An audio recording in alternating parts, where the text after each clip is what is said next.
Chief Solutions Architect of IT Consortium, Mr. Franklin Eleblu. We're going to be talking about leveraging technology for growth. As I was on my way to work this morning, I was thinking, I wonder if there's an IT Consortium story that will inspire someone today. So that's what we're going to be starting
live on Facebook and on YouTube as well. You can join in our conversation this morning and, of course, share the link. Good morning, Mr. Franklin Eleblu. Good morning, Jennifer. Okay, please just hit the button right there for me.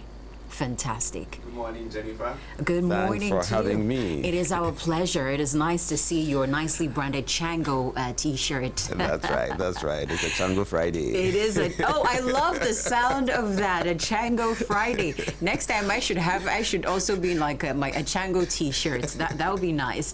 You know, I was telling everybody, I was wondering, is there a story about IT Consortium, how it started and how far you've come? If you can share that with us.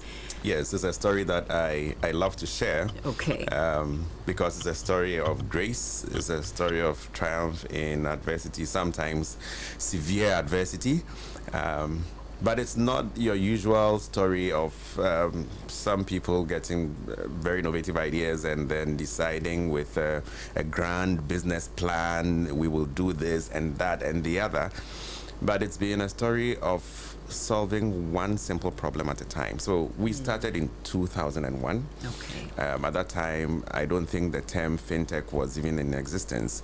And all we wanted to do was to build software for schools to manage the academic records. And we did that with one university. It was going well. But then there was a problem, which was how students would pay their fees.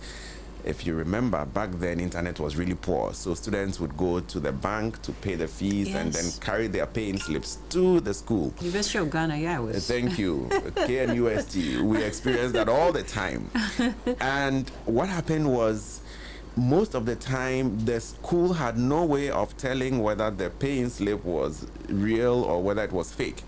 And students were able to get away with fake paying slips without actually paying the fees, and the schools were losing. So we, serving the schools, thought it would be great if we could solve that payment problem for the school.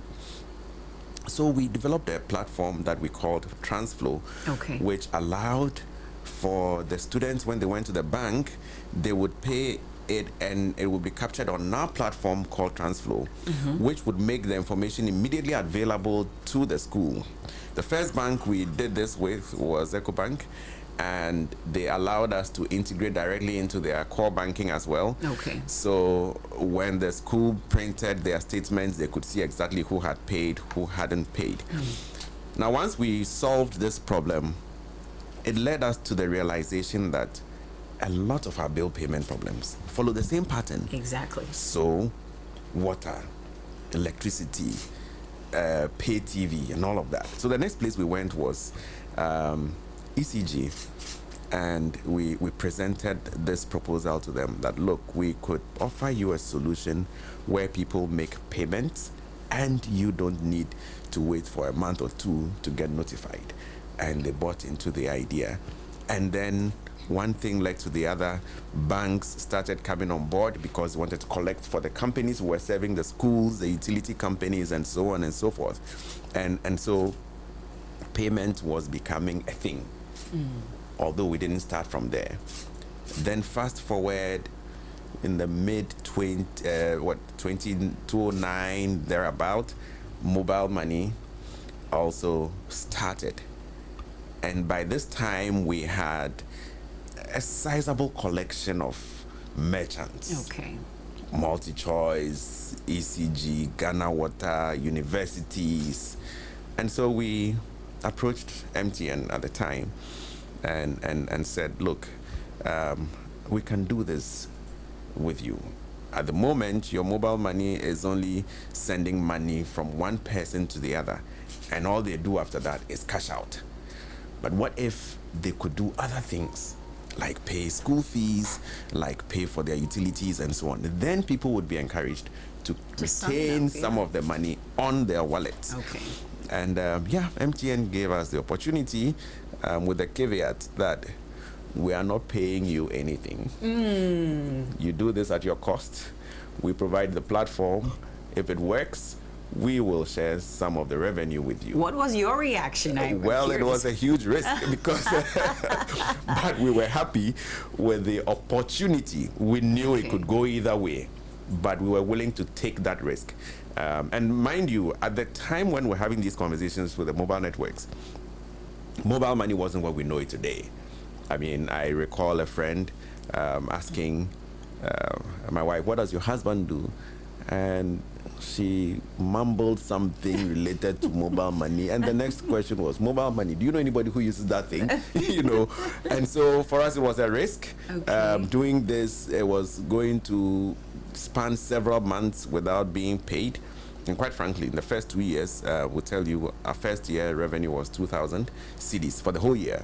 The whole year? The whole year.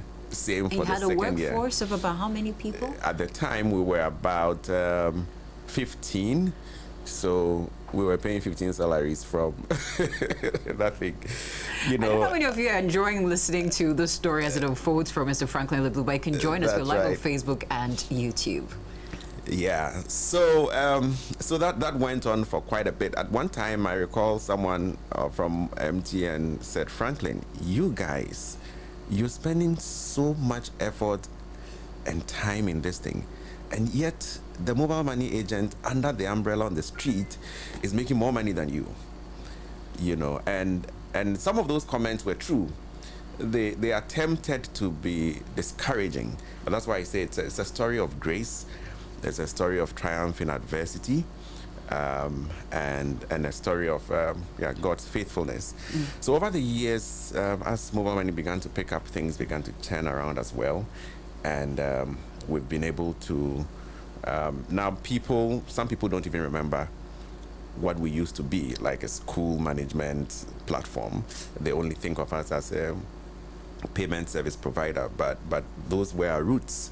And now we've become one of the key and the pioneers in the payment industry in Ghana. By the grace of God, we've blazed the trail in some areas, and God is faithful. We're still moving. This is awesome. This is an awesome story. I mean, as you're speaking, I'm seeing you talk about a team that would envision or could see what could become and you stepped in right in time. I'm also That's hearing right. partnerships as you're talking about getting on with MTN. But you're in your Chango t-shirt. I remember my boss Kojo was saying, it seems like people even know Chango now more than IT Consortium. Maybe for those who are watching and saying, Jennifer, maybe he should tell us a little bit about Chango, and then we can get on to our topic for this morning. Right. Yes. So, yes, thank you very much. Chango is one of those things that came out of, again, observing the needs around us in our community. You know, we're Ghanaians, we're Africans, and we're social, right? It is in our DNA to collaborate and help people in need. In my family, we contribute when people are bereaved, when people need school fees and so on. We socialize and contribute. But we haven't found any platform that made this very easily, transparently, securely, you know. And so most times what you see is a bank account is put out there, a mobile number is put out there, and we put the trust and the burden on an individual's integrity. We thought it wasn't necessary. Why don't we put that on a platform that is reliable and let people just have trust and give from their hearts to causes, all right? And that's how we came about with the idea of Chango. So it's a group contributions app. You can use it among a group of friends, people you know. I know people who use it to make contributions to go and play soccer. Oh. You know, people use it to do all sorts of things that we haven't even envisaged. But even the bigger thing is for the public campaigns, if you recall. And Sunny FM, we've done great stuff with Chango, with the flood relief victims and all of that, you know. I thought it was nice that I could tell people, you know what, dial this is, and you yourself can see how far we have come. Absolutely. I was excited about that. Absolutely. There's total transparency, exactly. and we love it, and we love the responses we are getting so far. So yes, Chango is our new baby, and we really seeing it make a lot of impact on lives, both privately and publicly. We're glad about that. It's a new exciting baby. It is. It is. All right, Yes. you can join us if you can. We're live on Facebook, also on YouTube. We are with the Chief Solutions Architect of IT Consortium, Mr. Franklin Eleblu. And this one, we want to talk about leveraging technology for growth. If you have a question for him, you have a comment, you can send it via WhatsApp as well. 0540-130-684. We are getting ready for start right tomorrow. I did not know I'd be saying tomorrow so soon. That's just tomorrow. All right, so WhatsApp is 0540-130-684. So Mr. Eleblu, I'm looking at how rapid and technology is advancing. How crucial is it for businesses? For anyone listening to us running a business, how crucial is it for them to stay updated and embrace emerging trends? Look, it's a survival imperative. You cannot. There are no options. You cannot but stay afloat and be up to date with emerging trends. Technology is changing things at such a pace that I'm sure a lot of us here have heard the stories of disruption from entities like Airbnb and the Ubers and so on. And you know, when disruption begins, it does not take you, you know, headlong. Disruptions usually begin at the edges. You know, some things that you did not notice happening. I don't think the hotels saw what Airbnb was doing. I don't think so either. But today I go on the Airbnb platform and I see hotels listed because they cannot afford not to be on that platform. So we need to understand the technology landscape. And what do I mean by Airbnb? Airbnb is a company that has not invested in any real estate. It's just a platform that allows people to list their properties and make money on them. And Airbnb also makes money on them. I dare tell you that there is no hotel in the world today that makes as much money as Airbnb, because Airbnb basically is everybody's residence, you know. And so when you look at that, and this thing repeats everywhere. Look at banking. A few years ago, to be relevant, you needed to have branches in many places. The more branch network you had, the better you were able to reach your customers. Fast forward, branches are no longer necessary. And I know this firsthand because when IT Consortium launched our initial platform, Transflow, it was an in-branch solution that required people to walk into the branches to make payments for bills and so on. A decade later, the traffic in the branches has dwindled. If we had not innovated and moved our platforms online and on mobile, we would still be sitting there holding on to the branch and hoping that people would come and make payments there. We needed to pivot, we needed to innovate, we needed to move and see the times.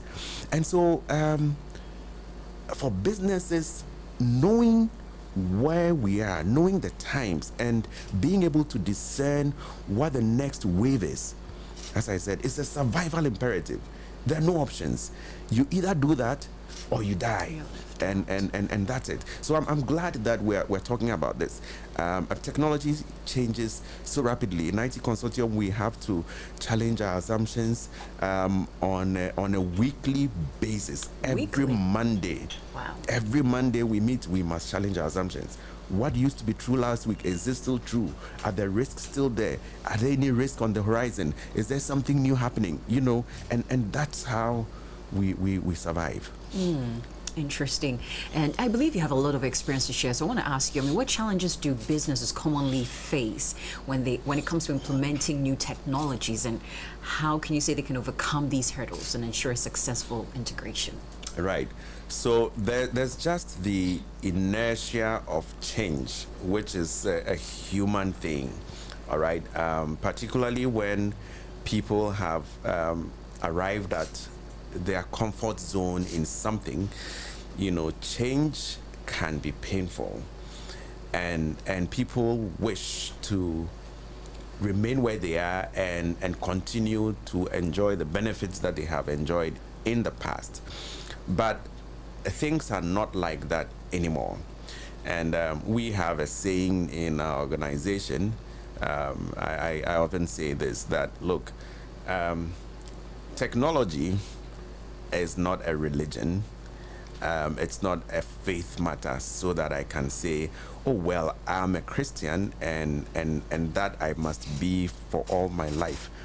When you see things move, you must change.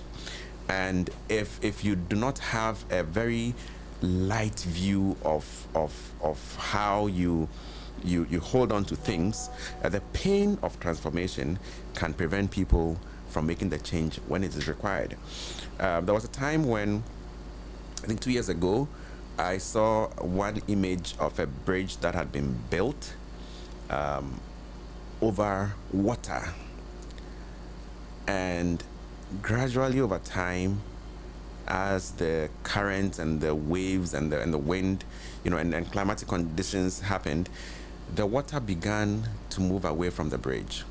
Many years later, when the picture was presented, it seemed very absurd and it seemed nonsensical that you had a bridge that was so far separate from the water that you would wonder who on earth thought about constructing a bridge on an open, you know, empty space.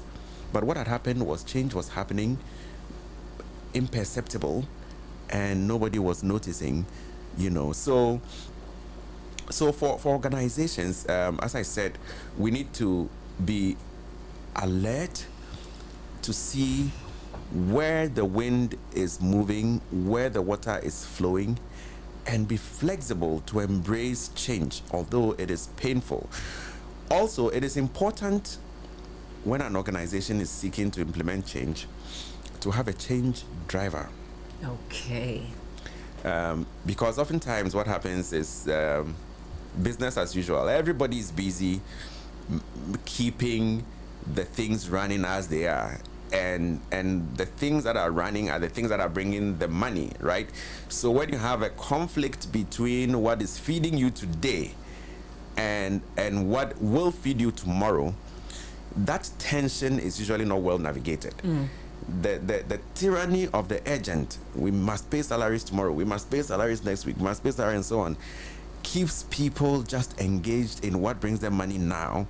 And when they don't have someone who is driven to continue navigating the change, eventually they find that they are left behind. Yeah. So you need a change driver. You've been talking about the change. You've been talking about the change. Dreamt about it. But there's no one driving it. Messy.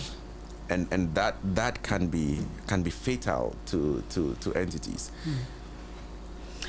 Wow, we're just about wrapping up with Mr. Franklin Eleblu, but before we do that, I want to ask him, are there specific technologies, let's get specific now, that you believe will have a transformative impact on business's growth in the near future? You're able to see in the future well.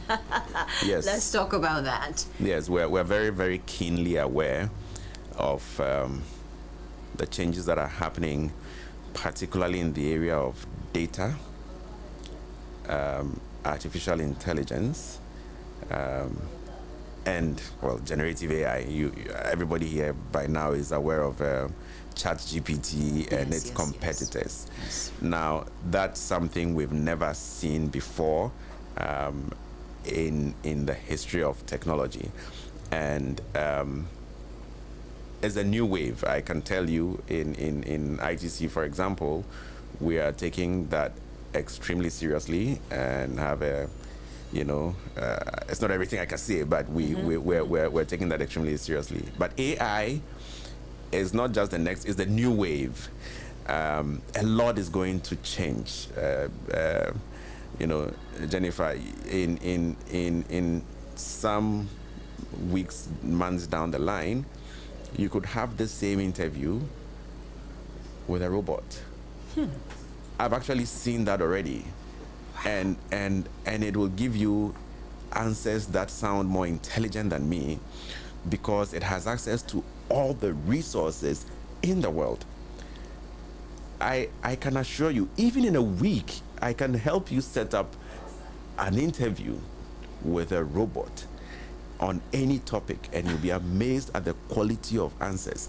And this is not happening only in conversations. It's happening in what we are now calling multimodal AI, where the AIs can now do things, not just chat. They can cook, they can drive, they can, the world is changing, and we need to respond to that. Our response is not so much that we must suppress the AI, but determine how to take advantage of it. Education must change. It's no longer how much you can remember, because there's no value in being able to remember.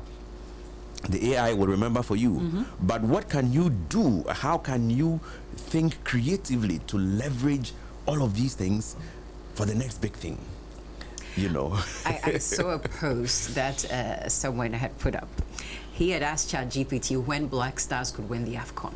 Right. When I read the response from ChatGPT, I'm like, yeah. I agree. Right?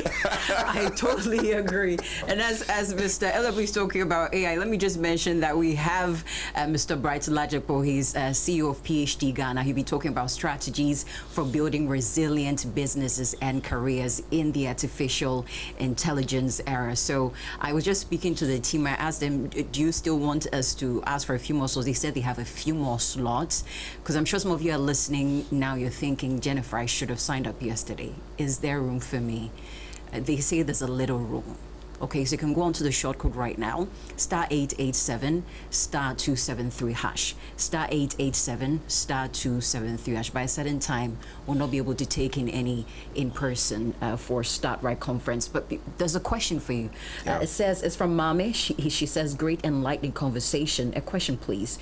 You may have answered this, but I tuned in a little late. So it says, how did you know you wanted or you were supposed to go into fintech? Oh, well, we did not know that we were supposed to go into fintech.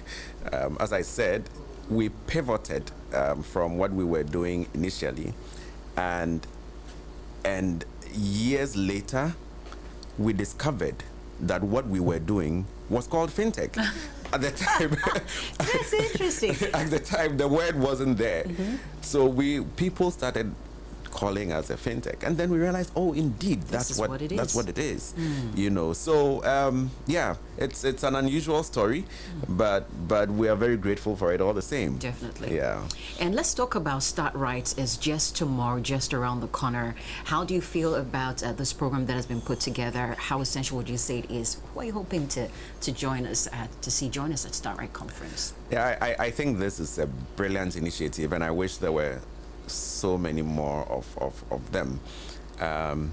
You know, one of the things that we lack, the gaps, is mentorship, where people who have seen the way come sit with those who are seeking and are hungry to show, to discuss, to share their experiences, navigating snares, not repeating mistakes. It is said that experience is the best teacher, but the school fees are high. Oh, very high.